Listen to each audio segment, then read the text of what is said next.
Assalamualaikum warahmatullahi wabarakatuh. Selamat datang kembali di kelas daring mata pelajaran Pendidikan Agama Islam dan Budi Pekerti. Hari ini kita akan belajar salah satu materi kelas 9, yaitu Kehadiran Islam Mendamaikan Bumi Nusantara. Proses masuknya Islam di Indonesia berjalan secara bertahap dan melalui banyak cara. Menurut para ahli sejarah, teori-teori tentang kedatangan Islam ke Indonesia adalah sebagai berikut. Yang pertama, teori Mekah. Menurut teori Mekah, proses masuknya Islam ke Indonesia adalah langsung dari Mekah atau Arab. Terjadi pada abad pertama Hijriah atau pada abad ke-7 Masehi.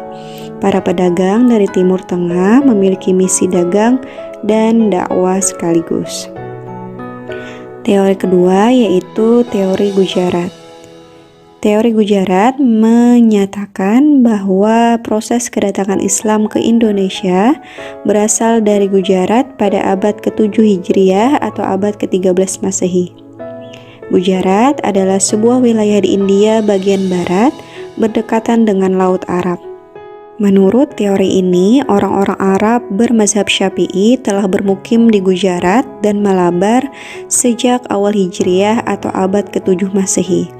Namun, yang menyebarkan Islam ke Indonesia bukanlah dari orang Arab langsung, melainkan pedagang Gujarat yang telah memeluk Islam dan berdagang ke Nusantara.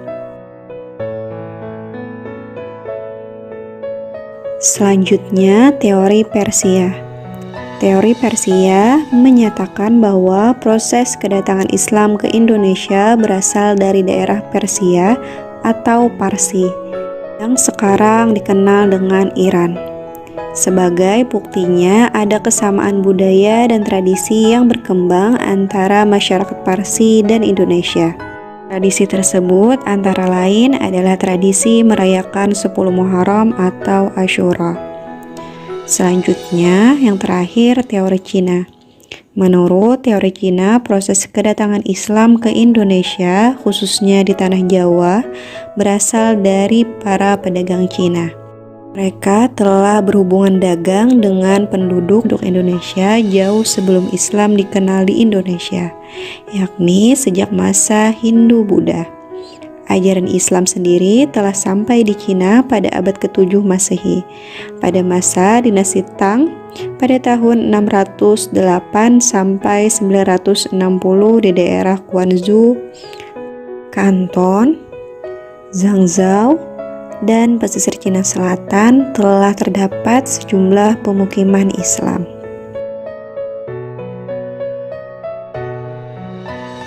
Agama Islam berkembang di Indonesia disebarkan oleh berbagai golongan, yakni para pedagang, mubalik, sufi, dan para wali.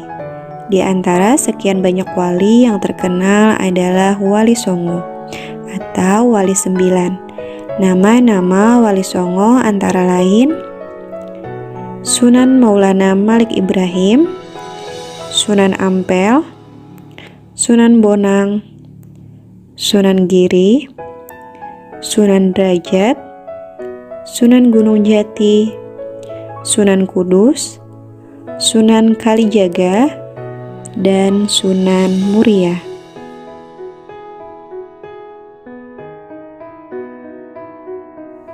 Para dai dan mubalik menyebarkan Islam di Nusantara dengan cara perdagangan, perkawinan, pendidikan, hubungan sosial, serta kesenian.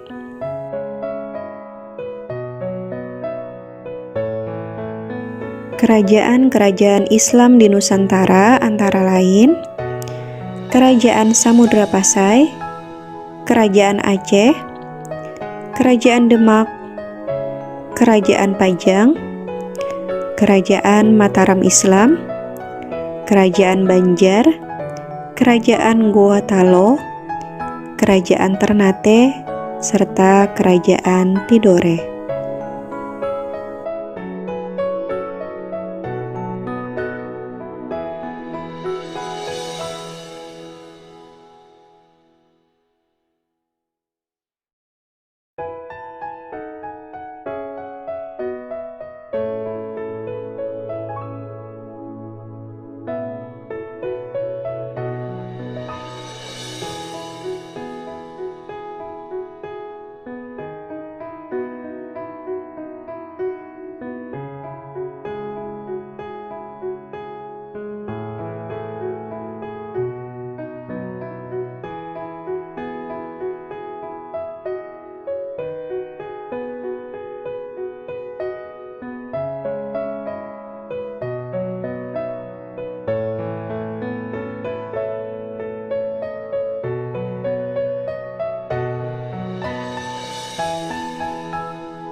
Nah, itu tadi rangkuman salah satu materi mata pelajaran Pendidikan Agama Islam dan Budi Pekerti kelas 9, yaitu Kehadiran Islam Mendamaikan Bumi Nusantara. Apabila ada hal-hal yang ingin ditanyakan, silahkan tulis di kolom komentar. Sampai berjumpa kembali di video pembelajaran selanjutnya. Assalamualaikum warahmatullahi wabarakatuh.